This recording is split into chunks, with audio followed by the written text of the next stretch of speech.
It's finally the day of the big game, and Grumpy Bear is prepared to sit back, relax, and enjoy some tasty snacks.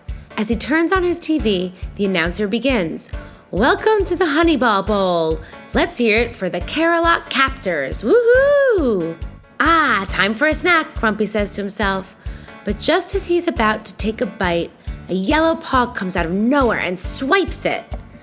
You're lucky I showed up, Grumpy, says Funshine Bear. Nothing worse than watching Honeyball alone. Not so much in agreement, Grumpy quietly stews. Then, just as the ref is about to make a big call, Harmony Bear shows up singing loudly, drowning out the TV sound. As Grumpy tries to hold his temper, a gray cloud pops off his belly badge and hangs overhead. Excuse me, Grumpy says to her, trying to watch the Honeyball here. With the mention of the Honeyball, Harmony sits down to watch too, but then Bear suddenly appears. Hello, everybear, she yells chipperly. Shh, snaps Grumpy. The next play is the most important. And the announcer can be heard saying, never has there been such a close game in all the history of Honey Honeyball. Bear loudly appears performing a cheer routine complete with kicks, jumps, and a flip. But while the other bears are enjoying watching cheer, Grumpy is just about at his wits' end. Listen, he warns, the most important play is on next and I better not miss it.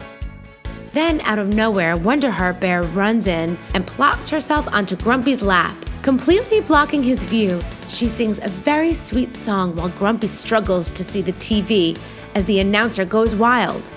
Ooh-wee! We will never see anything like this again. Needless to say, Grumpy missed it. Missing the play causes Grumpy to really lose his temper, and he starts yelling wildly. Suddenly, all those little storm clouds become big storm clouds, blocking the sun and causing the wind to whip around the forest like a twister. As the bears start running for cover, Grumpy can't believe his eyes. Oh my clouds, he calls out. What have I done? Grumpy runs into his van and yells for the other bears to follow. But with the storm so forceful, no one hears him. Then, all of a sudden, Grumpy and his van are picked up by the wind and go spinning through the forest until he loses his balance and falls to the floor.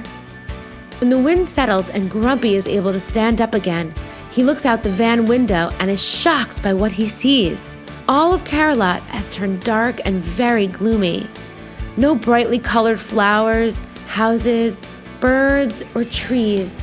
Everything has turned a horrible shade of drab.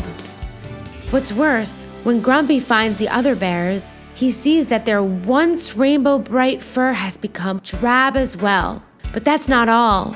Something else has changed in the bears, something deeper than fur color. Then from a distance, Grumpy hears Harmony singing, but it's the worst song he's ever heard. What are you looking at, Bear? Can't a girl practice singing? Harmony rudely snaps at Grumpy. Oh, that's what that was, he asks. Harmony just ignores him and goes back to, singing. Grumpy walks away shaking his head. Now, really confused, Grumpy is relieved to see Bear and hopes to find out what's happening from her. Instead, he hears, ugly flowers, lazy flowers, useless flowers. With each insult that Cheer yells, the flowers droop to the ground. Grumpy can hardly believe that Cheer is acting like this and decides to talk with Cher and Wonderheart instead. But once he can see that they are arguing loudly over tea, he slowly backs away. Back at home, Grumpy paces, trying to figure things out. He thinks aloud. Funshine is lazy, Harmony is angry, Cheer is negative, Cher is selfish, and Wonderheart is stubborn? Looks like every bear is grumpy. Wait a minute. Every bear is grumpy. Ha! Welcome to Grump-a-Lot. For the moment, Grumpy views this situation as a way to finally enjoy peace and quiet in front of his TV. What he didn't count on was that the dark gray clouds were keeping the sun from powering his solar panel, which powers his TV. As the sky darkens further, all the other bears are still their grumpy opposite selves, which is now starting to concern Grumpy. Feeling hopeless, Grumpy hollers out, "Can any bear tell me how to turn Grump-a-Lot back to Everybear?" Everything is silent until, in the distance, Tenderheart floats toward Grumpy in a bubble. Tenderheart? What's going on? Asks Grumpy, and how do I fix it? Tenderheart responds, Grumpy, you must do that which is the opposite of Grump. In Grump do not wallow, and color will follow. After taking a minute to understand Tenderheart's weird message, Grumpy finally figures it out. He has to make his friends smile and laugh. So for funshine, he tells a joke. For cheer, he does a silly cheer.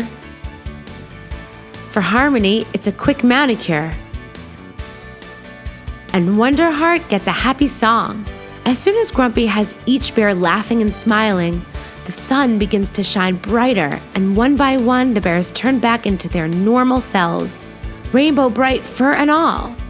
Just then, Tenderheart returns. Nice work, Grumpy, he says. You learned a valuable lesson today. While we all get frustrated, we must also control our emotions. To which Grumpy adds, or we could cause a terrible storm and it will all end in disaster.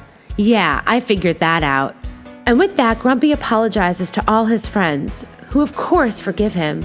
Phew, now I can finally watch TV again, says a relieved Grumpy all alone, while the others roll their eyes at him.